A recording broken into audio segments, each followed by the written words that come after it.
My name is Carol, I'm 68 years old, and my son, my only child, used my love for him to drain my retirement savings and trick me into co-signing a loan that nearly left me homeless. Before I tell you how I discovered the sickening truth behind their lies and fought to get my life back, let me know where you're watching from in the comments. It all started on a day that felt just like any other. A humid Tuesday afternoon here in Dallas.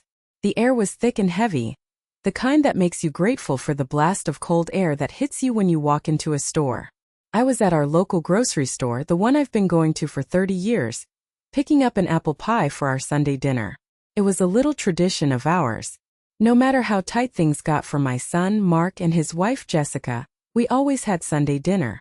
I placed the pie on the conveyor belt, along with my milk and bread. The cashier was a young woman named Sarah, a sweet girl with kind eyes who always asked how I was doing. But today her smile was gone. As she scanned the pie, she leaned forward, her voice dropping to a whisper that was barely audible over the beeping of the scanner. "Mrs. Peterson," she said, not meeting my eyes. Are you Mark's mother?" I felt a slight chill despite the heat outside. "Yes, I am. Is everything all right, dear?" She finally looked up, and the worry in her eyes hit me like a physical blow. She reached out and her cool fingers gently gripped my wrist. It wasn't a casual touch. It was a warning. "Please be careful," she whispered, her voice trembling slightly. I overheard them talking in here last week. Your son and his wife. It's not what you think it is." The world seemed to slow down. The casual chatter of the store, the rattle of shopping carts, the tinny sound of the overhead music. It all faded into a dull roar. "What's not what I think it is?" My mind raced, trying to make sense of her words. Were they in some kind of trouble? Were they being threatened? Every mother's worst fears began to bubble up in my throat. I paid for my groceries in a daze, my hand shaking so much I could barely get the cash out of my wallet. Sarah gave me a look of deep sympathy, and it only made the fear worse. I should have walked out to my old reliable sedan in the parking lot. I should have driven home and tried to forget the strange, unsettling encounter. But I couldn't. A cold, nagging feeling took root in my gut. Instead of going through the main sliding doors, I pushed through the heavy side door that led to a small alleyway between the grocery store and the building next to it. It smelled of stale beer and hot dumpsters. I felt foolish, like a character in a spy movie, as I peered around the corner of a large delivery truck. My heart was hammering against my ribs, a frantic, panicked rhythm. I told myself I was being ridiculous, that it was all just a misunderstanding. 5 minutes later, a vehicle pulled into a parking spot right in my line of sight. It wasn't a beat-up car in need of repairs, like the one Mark had just asked me for $600 to fix last week. It was a gleaming black SUV, the kind with tinted windows that probably cost more than my entire retirement fund. The driver's side door opened and my son Mark got out. He wasn't wearing his work uniform from the warehouse. He was dressed in a crisp button-down shirt and expensive-looking jeans. He walked around to the passenger side and opened the door for Jessica. She emerged like a movie star, wearing a beautiful floral dress and sunglasses that perched on her head like a crown. They weren't arguing. They weren't stressed. They were laughing. Jessica reached up and playfully tucked a strand of hair behind Mark's ear, and he grinned at her. It was a picture of a happy, successful couple without a care in the world. My breath caught in my chest. They weren't going into the grocery store. They walked, hand in hand, straight to the entrance of the store right next to it. A high-end jewelry boutique with sparkling diamonds and gold watches displayed on velvet stands in the window. I watched, frozen in place, as the door chimed and they disappeared inside. I felt a wave of nausea so powerful I had to lean against the truck for support. This had to be a mistake. Maybe they were just window shopping. Maybe they were getting a watch battery replaced. My mind scrambled for any logical explanation, any reason that wouldn't shatter the image I held of my struggling, hard-working son. Through the large plate glass window, I could see them talking to a salesman in a sharp suit. He led them to a glass counter and pulled out a black velvet tray. On it lay a necklace that glittered like a web of captured stars, even from across the parking lot. Jessica picked it up. She held it against her neck, tilting her head as she looked at her reflection in a small mirror. It sparkled with a cold, cruel light. She smiled, a wide, dazzling smile of pure joy. Then I saw Mark reach into his pocket. He didn't pull out a credit card. He pulled out a thick wad of cash. It was held together by a worn, faded rubber band, the same one I'd put around the money I'd given him last week, withdrawn from my emergency savings account. The money I'd told myself was for an urgent medical bill that his insurance wouldn't cover. I watched as he fanned the bills out on the glass counter. The salesman counted them with a practiced, efficient flick of his thumb. My knees felt weak. The grocery bag, still clutched in my hand, slipped from my fingers and the apple pie hit the asphalt with a dull, sickening thud. That wasn't just money for a bill. That was my future, sparkling around my daughter-in-law's neck. And the look on my son's face, illuminated by the harsh, bright lights of the store, it wasn't desperation. It was triumph. It was the look of a man who just closed a deal. The sound of the apple pie hitting the asphalt, a dull, wet thud, was the sound of my world breaking. I stood there, hidden in the stink of the alley, and the past 2 years spooled out in my mind like a cheap, tragic film. It hadn't started with diamond necklaces and luxury SUVs. It had started small. So small I hadn't even seen it. It began with a phone call on a rainy Tuesday. "Mom." Mark's voice was hesitant, full of a shame that I now realize was expertly faked. "I'm so sorry to ask. I wouldn't, but I'm in a real bind. The car broke down and I need it to get to work. The mechanic says it's $200 for the part. I'll pay you back on Friday, I swear." Of course I said yes. What mother wouldn't? $200 to keep my son employed? It was nothing. I drove to the bank that afternoon and sent him the money, feeling a little pang of pride that I could still be there for my boy. Friday came and went, and he never mentioned paying me back. When I gently brought it up, he sounded so wounded. "Mom, you know I would if I could. They cut my hours this week. I'm so sorry." I felt ashamed for even asking. A few months later, the stakes got higher. This time it was a tearful call from Jessica. "Carol," she'd sobbed into the phone, "I have to have all 4 of my wisdom teeth out. It's an emergency, they're impacted. The insurance won't cover the anesthesia. It's $1,500. Later that day, Mark came over. He looked exhausted, with dark circles under his eyes. He sank into my favorite armchair and rubbed his temples. "I feel like such a failure," he'd murmured. "I can't even take care of my own wife." He looked so broken, so utterly defeated. I wrote him the check without a second thought. I ate canned soup and crackers for dinner the rest of that month, but I told myself it was worth it to see the relief on my son's face.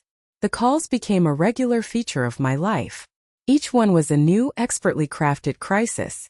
The rent was going up. They'd be on the street if they didn't have $2,000 by the end of the month. Mark's company had a payroll error, and his check would be late. Could they just borrow $500 to cover groceries and the electric bill? With every dollar I gave them, a little piece of my own life chipped away. I stopped turning on the heat until the thermometer in my living room dipped below 60 degrees, wearing 2 sweaters and a thick pair of socks around the house. I switched from the good coffee I loved to the bitter, cheap store brand. I told my best friend, Linda, that I couldn't meet for our weekly lunch anymore because I was starting a new diet. It was a lie. I just couldn't afford the $15 for a sandwich and an iced tea. My life became smaller. My world shrank to the 4 walls of my small house, my checkbook, and the constant, gnawing anxiety of the next phone call. The money I was giving them was eating into the small inheritance I had carefully built, the nest egg I'd hoped to leave for my son's future. It was a bitter irony. I was funding his present by destroying his future. But the most insidious part of their scheme was how they packaged the poison. After every check I wrote, after every transfer I made, came the flood of gratitude. "Mom, you're our savior," Mark would say, his voice thick with emotion. "I don't know what we'd do without you. You're the most generous person I know." His words were like a drug. They made me feel needed. They made me feel like a good mother. They made me ignore the little red flags, the inconsistencies, the nagging feeling that something was wrong. His praise was the sweet coating that helped me swallow the bitter pill of my own slow financial ruin. I leaned against the grimy wall of the delivery truck, the broken pie a sad, sticky mess at my feet. All those sacrifices, all those cold nights and cheap meals, all that worry that kept me staring at the ceiling at 3 in the morning. It wasn't for their survival. It wasn't to keep a roof over their heads or to ease their pain. It was for this. For diamonds. For a life of secret luxury built on the foundation of my love and their lies. I wasn't their savior. I was their secret salary.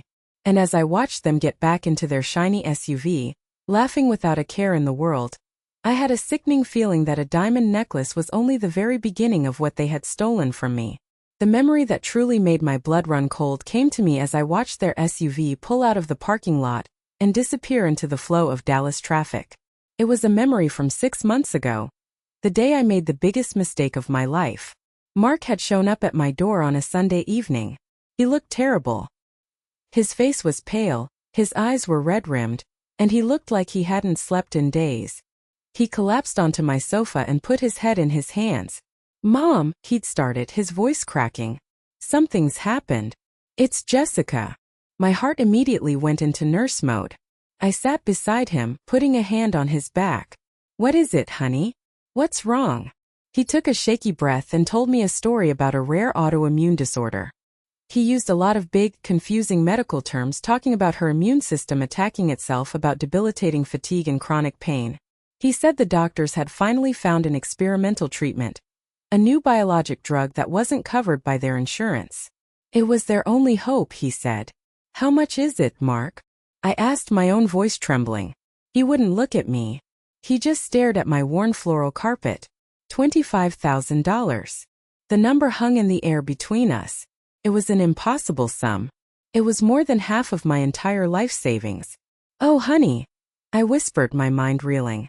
I don't have that kind of money just sitting here." "I know, Mom, I know," he said quickly, finally looking up. His eyes were glistening with unshed tears. "We tried to get a medical loan. We went to the bank. But they turned us down. Because of my student loans and our credit card debt, they said we were too much of a risk." He took my hands in his. They were ice cold. "But the loan officer said," he said, "there was one way. He said if we had a cosigner with good credit and a fixed income, someone like you, they would approve it instantly." A cold dread washed over me. I've always been so careful with my finances. I paid off my house 15 years ago. I never carried a credit card balance. The idea of taking on that kind of debt at my age was terrifying. I gently pulled my hands away. "Mark, I don't know," I said softly. "That's a huge responsibility. What if something happens? What if you can't make the payments?" I thought to myself that I should have a lawyer look at any paperwork, that this was too big a decision to make so quickly. That's when he broke. The tears he'd been holding back finally fell. He started to sob, deep ragged sounds that tore at my heart. "So that's it," he cried. "You're just going to let her get sicker? You're going to watch her waste away because you're worried about money? I thought you loved her. I thought you loved me." It was emotional blackmail of the highest order. And it worked perfectly. Seeing my son, my baby boy, so utterly destroyed, accusing me of not loving him, it shattered my resolve. All my sensible objections, all my financial prudence, evaporated in the face of his pain. "No, no, honey, of course not," I said, pulling him into a hug. "Of course I'll help. We're family. We'll go to the bank tomorrow." The next day I sat in a cold, sterile office at the bank, a place that had always represented security to me. The loan officer was a man in a cheap suit who didn't smile once. He pushed a mountain of paperwork across the desk towards me. "You understand, Mrs. Peterson," he said in a monotone voice, "that by co-signing, you are fully and equally responsible for this debt. If the primary borrowers default, we will seek payment from you, which can include garnishing your Social Security and placing a lien on your property." I remember a small voice in the back of my head screaming, "Don't do it."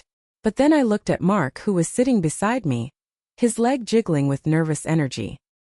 He gave me a small, watery smile of gratitude, and I picked up the pen. I signed my name on line after line, the scratch of the pen on the paper sounding like a death sentence. With each signature I felt a piece of my security, my peace of mind slipping away. But I told myself it was for a good cause. It was to save my daughter-in-law's life. Now, standing in that filthy alley, the image of the diamond necklace burned into my memory. It wasn't a treatment. It wasn't a miracle drug. It was a lie wrapped in a performance worthy of an Oscar.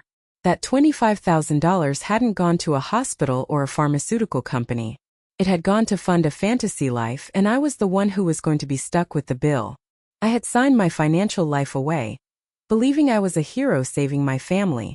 Now, watching that necklace glitter in my mind's eye, I knew the sickening truth. I was just the fool who paid for the party, and the party I was beginning to suspect was far more lavish than I could ever have imagined. The warning from the cashier was the spark, but the memory of that loan was the gasoline. A cold, hard resolve, an emotion I hadn't felt in years, settled deep in my bones. I was done being a victim. I was done being a fool. I needed to know everything. A few days later, my chance came. I called Mark on a Saturday afternoon. "Hi honey, just checking in. What are you up to tonight?" "Oh, hey mom," he said, his voice sounding tired and strained. It was a sound I now knew was part of the act. "I have to work late again. They've got me doing inventory at the warehouse. It's going to be a long one." The warehouse. He'd used that excuse a dozen times before. He'd even given me an address once, when I'd offered to drop off some food for him. He'd quickly talked me out of it, saying he was too busy, but I'd written the address down. I still had it, tucked into the notepad I keep by my phone. That evening, as the sun began to set, casting long shadows across the Dallas suburbs, I got in my car. I drove to the address he'd given me. It was in an industrial part of town I rarely visited. I found the street and then the building number. My stomach sank. It wasn't a warehouse. It was an abandoned building, with boarded-up windows and graffiti scrawled across the peeling paint. A chain-link fence topped with rust surrounded the property. There wasn't a single car in sight. My hands were trembling, but I pulled out my phone and dialed his number. He answered on the third ring. "Hey mom, what's up?" he said, his voice breathless. "Just checking on you, honey," I said, my own voice tight. "How's work? Is it busy?" "Oh, it's crazy," he sighed, and for a second, I could hear the faint sound of music in the background. It wasn't the clatter of a warehouse, it was soft, smooth jazz. "I'm exhausted. I wish I was home in bed right now." "I'm sure you do," I said, my voice dripping with an irony he completely missed. "You work too hard, son." I hung up the phone. The lie was so blatant, so lazy it was insulting. A new unfamiliar anger burned in my chest. I sat there for a long moment, staring at the derelict building, a perfect symbol of his lies. Then a thought struck me. That music, it sounded expensive. On a hunch, a wild, desperate guess, I put my car in drive and headed north towards Highland Park. It's one of the wealthiest neighborhoods in Dallas, a place filled with mansions and high-end restaurants I'd only ever read about. I drove down the main street, my old sedan feeling completely out of place among the Teslas and Mercedes. And then I saw them. They were seated on the patio of a famous steakhouse, the kind where a single appetizer costs more than my weekly grocery budget. The patio was lit with twinkling fairy lights, and a candle flickered on their table. Mark was holding a glass of dark red wine, swirling it as he laughed at something Jessica had said. And Jessica, she was wearing the diamond necklace. It caught the candlelight, throwing tiny, brilliant sparks into the warm Texas night. I pulled my car over to the curb across the street, cutting the engine. I just sat there in the dark and watched them. I watched them order another bottle of wine. I watched the waiter bring them enormous plates of food, steaks that were probably half an inch thick, with sides of fancy-looking vegetables. I watched them talk and laugh, their heads close together. They looked like a couple on a romantic anniversary dinner, celebrating a promotion or a new home. They didn't look like a couple who were struggling to pay their rent. They didn't look like a son who was exhausted from working overtime at a warehouse, or a wife who was suffering from a rare, debilitating illness. They looked happy. They looked healthy. They looked rich. And I realized, with a clarity that was as painful as a shard of glass in my heart, that I had paid for every second of it. I paid for the wine they were drinking, the steaks they were eating, the diamonds glittering on her skin. My scrimping and saving, my cold nights and my worried sleepless mornings, had been transformed into this perfect idyllic scene of luxury. I sat there until they finally paid their bill, with a credit card I noted, and left, walking down the street hand in hand. I watched until they were out of sight. I didn't cry. I was past tears. All I felt was a hollow, empty coldness. The loving, hard-working son I thought I had, the one I would have done anything for, didn't exist. He was a fiction, a character he played for me whenever he needed money. The real Mark was the man I had just seen, a man I didn't know at all. And a stranger was living a beautiful life on my dime. The anger I felt after that night at the steakhouse was a different kind of energy. It wasn't just sadness or betrayal anymore. It was fuel. They had insulted my intelligence, spat on my sacrifice, and I was not going to let it stand. I needed more than just circumstantial evidence. I needed to hear it. I needed undeniable proof. My new obsession became the North Park Center. It's one of the most high-end malls in Dallas, filled with stores I could never afford to even walk into, like Neiman Marcus and Gucci. But I knew it was their playground. On a hunch, I started going there on weekday afternoons when I figured Jessica might be shopping. I'd just find a bench, sip a bottle of water and watch. I felt like a private investigator in my own sad domestic drama. On my third trip I saw her. She was coming out of a designer shoe store, carrying a large, glossy bag. She looked radiant, wearing a silk blouse and perfectly tailored white pants. She wasn't looking around for anyone. She was completely at ease in her element. She sat down on a bench not 20 feet from me, pulled out her phone and made a call. I instinctively hunched down, pretending to be intensely interested in a loose thread on my purse. My heart was pounding. This was it. Her voice was clear and carried easily in the spacious corridor of the mall. "Oh my God, Amy, you are not going to believe the sale they're having," she chirped into her phone. She laughed, a light, tinkling sound that now sounded like broken glass to my ears. I could only hear her side of the conversation, but it was more than enough. I know, right? It was still ridiculously expensive, but Mark insisted. "He's been so sweet lately," she cooed. There was a pause. "Oh no, his promotion didn't come through.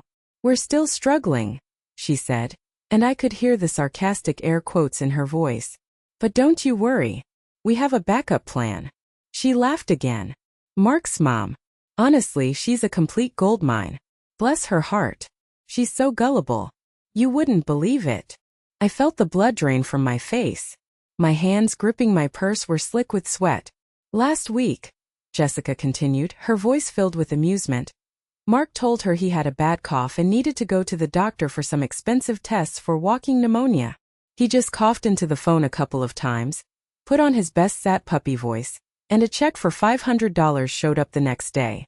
It's almost too easy." A hot flush of shame and fury crawled up my neck. Walking pneumonia. I remember that call. I remember telling him to get lots of rest, to drink plenty of fluids. I'd even made him a batch of my homemade chicken soup and dropped it off at their apartment. He'd met me at the door, taken the soup with a grateful smile, and told me he couldn't let me in because he didn't want me to get sick. It was all a lie. "We just have to keep up the act," Jessica went on, completely oblivious to the woman whose life she was callously dissecting just a few feet away. "A little crisis here, a few tears there. Mark is a master at it. He knows exactly which buttons to push to make her feel guilty. He just reminds her how hard his childhood was after his dad left, and poof, the wallet opens." That was the lowest blow of all. Using the pain of his father's abandonment, a pain I had spent years trying to soothe, as a tool for manipulation. It was monstrous. "Honestly, Amy," she sighed dramatically, "it's exhausting having to pretend to be poor all the time. But it's worth it. We're saving up for a down payment on a house in Preston Hollow. A real house. And the best part is we're doing it all with her money." She paused, then delivered the final devastating line. "The sweet, naive old woman has no idea she's buying us our dream home." Sweet, naive old woman. The words hung in the air, echoing in the cavernous space of the mall. They felt like a physical slap. To them, that's all I was. Not a mother. Not family. Not a person who had sacrificed and loved and worried. I was a caricature. A fool. A means to an end. I felt a sudden dizzying wave of rage. I wanted to stand up. I wanted to walk over there and confront her, to see the look on her face when she realized her naive old woman had heard every single venomous word. But I didn't. I forced myself to stay put, to stay hidden. A public confrontation would give her the upper hand. She could twist it, deny it, paint me as a crazy eavesdropping old lady. No, this wasn't the time or the place. My confrontation would be on my terms, with evidence she couldn't deny. She finally ended her call, picked up her expensive new shoes, and sauntered off towards the parking garage. I stayed on that bench for a long time, my whole body trembling with a fury so intense it scared me. They hadn't just underestimated my intelligence. They had underestimated my strength. And they were about to find out, in the worst way possible, just how much of a mistake that truly was. The following Sunday, the phone rang. It was Mark. His voice was cheerful, warm, and utterly fake. "Hey, Mom. Just wanted to make sure we're still on for dinner tonight. Jessica's making your favorite pot roast." My stomach turned. My favorite meal, cooked in a kitchen paid for with my money, served on plates bought with my money. The whole thing felt like a sick joke. But I knew I had to go. This was my chance to see their stage, to witness the play they put on for me one last time before I brought the whole theater crashing down. "Of course, honey," I said, my voice sounding surprisingly steady. "I'll be there at 6. When I walked into their apartment that evening, the performance was already in full swing. The place was immaculate, gleaming like a page out of a home decor magazine. A massive, 80-inch curved television dominated one wall. I'd seen them at Best Buy, they cost thousands of dollars. "Oh, that old thing?" Jessica said when she saw me looking at it. She waved a dismissive hand, a large diamond on her ring finger catching the light. "We got an incredible deal on an open box model. It was practically a steal. Everything had a story. The sleek Italian leather sofa, a floor model 70% off, the professional-grade espresso machine on the kitchen counter, a very generous wedding gift from a friend of my parents. Every luxurious item in their home was explained away with a convenient tale of discounts, deals, and gifts. They had an answer for everything." Mark came over and gave me a hug. He smelled of expensive cologne. "Mom, you look great," he said, smiling his charming, familiar smile. It was a smile that used to make my heart melt. Now it just made me feel cold. He led me to the dining table. It was set with beautiful porcelain dishes and heavy, ornate silverware. He opened a bottle of wine, a deep red with a fancy-looking label. "A client gave this to me," he said, pouring me a generous glass. Said it was his way of saying thanks for all the hard work I've been putting in. I took a sip. It was the smoothest, richest wine I'd ever tasted. Tasted like money. The entire dinner was a masterclass in manipulation. They asked about my week, listened with feigned interest to my stories about my garden club, and nodded with phony sympathy when I mentioned a leaky faucet I needed to get fixed. All the while, they were laying the groundwork for their next request. "Work has just been brutal lately," Mark sighed, cutting into his pot roast. "They're piling on the responsibility, but the salary isn't keeping up. You know?" Jessica reached across the table and squeezed his hand. "You work so hard, honey. Too hard." She looked at me, her eyes wide and sincere. "I worry about him, Carol. He comes home so exhausted every night. The stress is really getting to him." I just nodded, taking another sip of my wine. I felt like an anthropologist, studying the bizarre rituals of a strange, predatory tribe. Then came the main event. We actually got some bad news this week," Mark said, pushing a piece of potato around his plate. He wouldn't look at me. This was always how it started. "What is it, Mark?" I asked, my voice flat. Jessica jumped in, her voice hushed and worried. "Well, you know how I've been having some car trouble? I took it to the shop and it's the transmission. It's completely shot." She let out a little heartbroken sigh. "The mechanic said it would be at least $3,000 to fix it. I don't know what we're going to do. I need the car to get to my part-time job." $3,000. A new record. Mark finally looked at me, his eyes pleading. "We just don't have it, Mom. We're tapped out. After paying for, my medical tests last week." He let the sentence hang in the air, the unspoken request shimmering between us. This was the moment. This was when I was supposed to open my purse and my heart, to save them from their latest manufactured disaster. I looked at my son, the boy I had raised, the man he had become. I looked at his handsome, earnest face, a mask of worry carefully constructed to deceive me. I looked at his wife, her eyes already welling up with perfectly timed tears. The performance was flawless. They had rehearsed this scene 100 times before, and they knew their lines by heart. I placed my fork down on my plate. The clinking sound was loud in the suddenly silent room. I took a deep, steadying breath. But tonight the show was coming to an end. The audience of one was done applauding. and I was about to be the one dropping the final curtain. I left their apartment that Sunday with a vague promise to see what I could do about the car. The look of relief on their faces was sickening. They thought they had me. They thought another check was on its way. They had no idea that I wasn't going to the bank. I was going to war. The next 2 days were a blur of phone calls. The first was to my best friend Linda's son, who was a tech wizard. I told him a simplified version of the story, and he showed me how to look up public records online. It was amazing what you could find. I found the record of sale for their company car. It was purchased 6 months ago, not leased, and it was registered in both of their names. There was no lien holder listed, which meant they had paid for it in cash. My second call was harder. I had to swallow my pride. I called Sarah, the cashier from the grocery store. I thanked her for her warning and asked if she would be willing to talk to me. We met for coffee the next day. It turned out her best friend, a woman named Maria, worked as a loan processor at the very same bank branch where I had co-signed that medical loan. It was a 1 in a million chance, a little miracle in the middle of my nightmare. Sarah talked to Maria, who, after hearing my story, felt so terrible that she agreed to help. It was against the rules, but she said she couldn't stand by and watch an elderly woman be taken advantage of like this. The next evening, a thick manila envelope was discreetly left in my mailbox. My hands trembled as I opened it. Inside was a complete, detailed transaction history for the $25,000 loan. I spread the papers out on my kitchen table, my reading glasses perched on my nose. The company that received the funds was not a hospital or a medical clinic. The first charge, for $10,000, was made 2 days after the loan was approved. It was to a travel agency. The memo line read, "Hawaiian Luxury Vacation Package."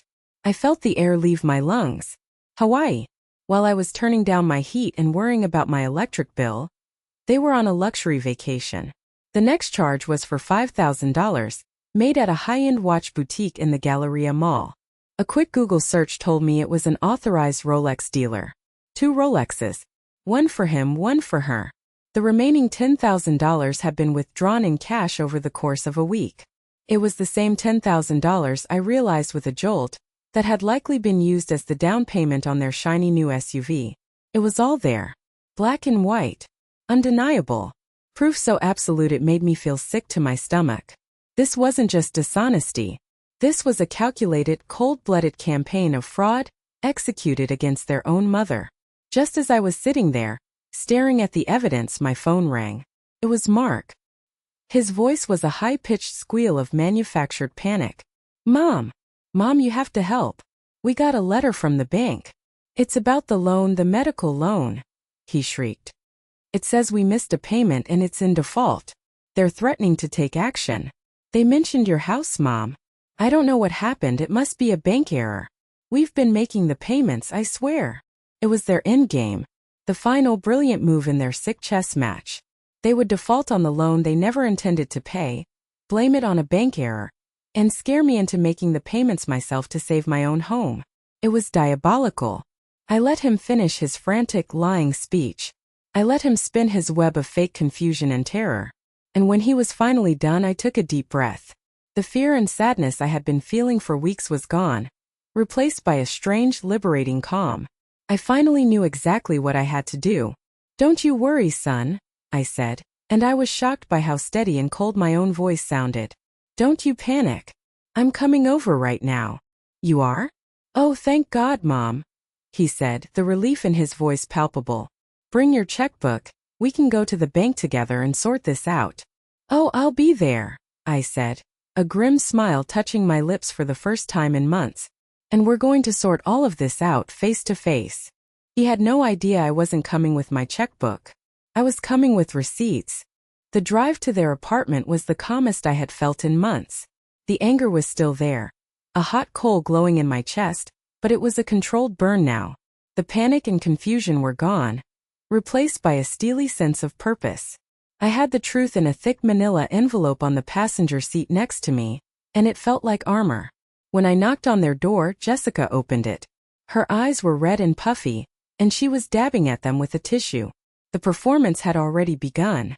"Oh, Carol, thank God you're here," she sniffled, pulling me into a hug that I did not return. "It's a nightmare. The bank is being so unreasonable. Mark was pacing back and forth in their immaculate living room, running a hand through his hair. He had perfected the look of a man on the edge of a nervous breakdown.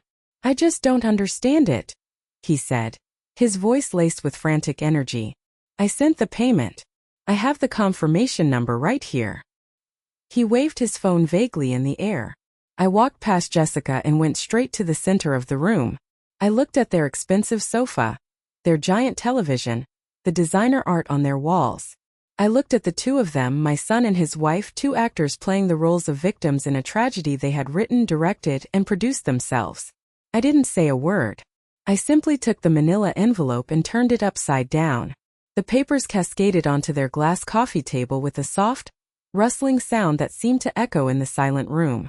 Bank statements, transaction histories, the receipt from the travel agency, the bill of sale for the SUV.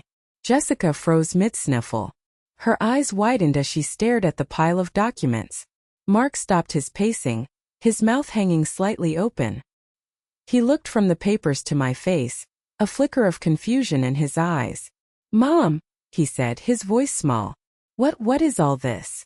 That, I said, my voice as level and cold as a surgeon's scalpel, is a very good question, Mark. Why don't you tell me what it is? He took a tentative step forward and picked up the top sheet of paper. It was the statement detailing the $10,000 charge to the luxury travel agency in Hawaii. His eyes scanned the page, and I watched the color drain from his face. He dropped it as if it were on fire. Jessica rushed to his side, snatching up another document. It was the bill for the 2 Rolex watches. She let out a tiny choked gasp. Where did you get these? She whispered, her eyes darting around the room as if looking for an escape route. That doesn't matter, I said, my gaze locked on my son. What matters is what's on them. I want an explanation. I want you to look me in the eye and tell me about Jessica's rare life-threatening illness. Tell me about the experimental treatment that cost $25,000. Mark couldn't look at me. He just stared at the papers scattered across his perfect coffee table. Mom, it's complicated, he stammered. No, it's not, I snapped, my voice finally rising. It's incredibly simple. You lied to me. You invented a disease to trick your own mother into co-signing a loan so you could go on vacation. Is that about right? It's not what you think, Jessica cried, her voice becoming shrill. The mask of the gentle, suffering wife was cracking, revealing something ugly and desperate underneath. There's an explanation for all of this. Then explain it, I challenged, taking a step towards her. Explain the watches. Explain the SUV you paid for in cash. Explain the 5-star resort in Maui, while I was at home eating canned soup to save money for your rent emergency. Explain it to me. Silence. They had no explanation. Their web of lies was so tangled, so complete, that they had never prepared for the possibility of it being exposed. They had no script for this scene. Mark finally looked up at me. The fear and panic were gone from his eyes. In their place was something else, something I had never seen before. It was a cold, flat resentment. The mask was not just slipping. He was taking it off. And what was underneath was a stranger, a man far more cruel and calculating than I could have ever brought myself to believe existed. He wasn't my son anymore. He was just the man who had his face. The silence in the room was thick and heavy, broken only by Jessica's ragged breathing. Mark just stood there, staring at me with those cold, unfamiliar eyes. The charade was over. He wasn't even going to try to lie anymore. So you found out, he said finally. His voice was flat, devoid of any emotion. There was no remorse, no shame. It was a simple statement of fact. I knew you would someday. You were always too nosy for your own good. The word nosy hit me like a slap. I had worried, I had cared, I had sacrificed, and he called it being nosy. Nosy, I repeated, my voice trembling with a rage that was so profound it made me dizzy. I gave you everything, Mark. I gave you my time, my love, my money. I gave you the last of my security, the nest egg I had spent 40 years building because I thought you were in trouble. Because I love you. He let out a short, bitter laugh. It was a sound that chilled me to the bone. Love, he scoffed, as if the word tasted bad in his mouth. No, that wasn't love, Mom. That was control. It's always been about control with you. I stared at him, utterly bewildered. Control? How was that control? Everything was always a transaction, he said, his voice rising, gaining a venomous new energy. Every dollar you gave came with a lecture. Every bit of help came with that look on your face, that look of saintly sacrifice. You loved being the martyr, the one who swooped in to save your poor, incompetent son. It made you feel powerful, didn't it? I was speechless. He was twisting years of my love and support into something ugly and transactional. He was rewriting our entire history to justify his own monstrous behavior. Jessica, seeing her husband on the attack, regained her composure and joined in, her voice dripping with spite. He's right, Carol. You never thought I was good enough for him. You looked at me like I was some gold digger from day one. You never approved of use of our life, of our ambitions. I wanted you to be happy. I cried, my voice breaking. And financially responsible. We are happy, she spat back. We're happy when we're not pretending to be pathetic losers to get a handout from you. We deserve nice things. We work hard. We deserve a life that isn't about worrying about every single bill. But you don't work hard enough to pay for it yourselves. I shot back. You work hard at lying. You work hard at deceiving the one person on this earth who would have done anything for you. That's when Mark delivered the final soul-crushing blow. He stepped forward, his face contorted into a sneer. He looked down on me, not as a son to a mother, but as a conqueror to the vanquished. You want to know the real truth, Mom? He said, his voice low and dangerous. You owe us this. For my entire childhood after Dad left, it was always about what we couldn't afford. No new sneakers, no school trips, no nice vacations.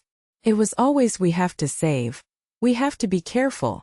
You smothered me with your fear of being poor. He gestured around the luxurious apartment. This isn't us stealing from you. This is compensation. This is the life you should have given me. The life I deserved. We were just collecting a debt you didn't even know you had. Compensation. The word seemed to suck all the air from the room. It was the most twisted, narcissistic, and cruel piece of logic I had ever heard. He had reframed his theft as justice. He had recast his betrayal as payback. They hadn't just stolen my money and my trust. They had stolen my entire past, twisting my years of single-minded sacrifice into a form of neglect. In that single, horrifying moment, I finally understood. This wasn't a mistake. It wasn't a temporary lapse in judgment. This is who they were. Entitled, cruel, and completely devoid of conscience. The son I had spent my life loving, the boy I had raised, had died a long time ago. Or maybe, and this was the most painful thought of all, maybe he had never existed at all. Maybe he was just a role I had wanted him to play. A fiction I had told myself to make my lonely life feel meaningful. A monster was wearing his face. And that monster had just told me that everything I had ever done for him was not enough. And that my only remaining purpose in his life was to be a bank account he could plunder at will. The love I felt for him curdled into something else. Something that felt like a mixture of pity and pure, unadulterated disgust. For a long moment I just stared at the two of them, standing there in their beautiful apartment, surrounded by their beautiful things, their faces ugly with self-satisfaction. They expected me to break down. They expected me to cry, to argue, to plead. They expected the drama to continue. But something inside me had gone quiet. The storm of emotion, the shock, the rage, the heartbreak had passed, leaving behind a strange and terrible calm. I felt nothing. The emotional cord that had tied me to my son for 40 years had just been irrevocably severed. I looked at Mark, at his sneering face, and I saw a stranger. A dangerous stranger who had hurt me, and would continue to hurt me as long as I let him. Slowly and deliberately, I reached into my purse and took out my cell phone. Jessica's eyes narrowed. "What are you doing?" she demanded. I didn't answer her. I unlocked the screen, my thumb steady. I opened the phone app and dialed 3 numbers. 911. Then I pressed the call button and put the phone to my ear. The change in the room was instantaneous. The arrogance vanished from their faces, replaced by a flash of pure, animal panic. "Mom, what are you doing?" Mark hissed, taking a step toward me. "Hang up that phone. Hang it up right now." 911, what is your emergency?" said a calm voice on the other end of the line. I kept my eyes locked on Mark's. "Hello," I said, my voice clear and strong. "I would like to report a case of fraud. Financial elder abuse." "Mom, stop it!" Jessica shrieked, her voice cracking with hysteria. "You're ruining our lives." "The perpetrators are my son Mark Peterson and his wife Jessica Peterson," I continued, ignoring her completely. "They've defrauded me of my life savings and have used my identity to secure a fraudulent loan. I am at their residence right now."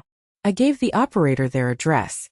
Mark made a move to grab the phone, but I held up my other hand and he stopped.